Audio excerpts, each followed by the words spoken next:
Ambikapur railway স্টেশনের পাশেই এভাবে আপনারা দেখতে পাবেন রাস্তার সাথে সজন বাদিয়ার ঘাটের নাম ফলক।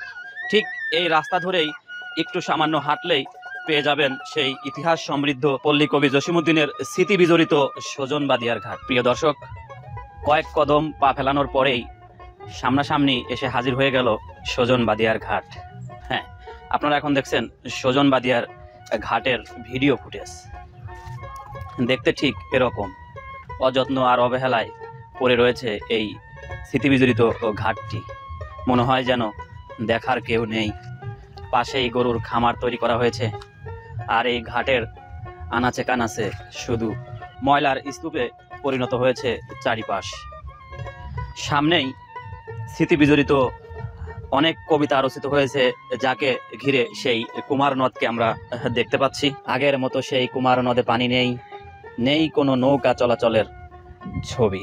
প্রিয় বন্ধুরা, এই সজন বাদিয়ার ঘাট পল্লী কবি জসিমউদ্দিনের বাড়ি নিয়ে আমার ফুল একটি ভিডিও রয়েছে ভয়েস অফ ক্যামেরাতে। আপনারা ফেসবুক পেজ অথবা ইউটিউব চ্যানেলে গিয়ে দেখে আসতে পারেন।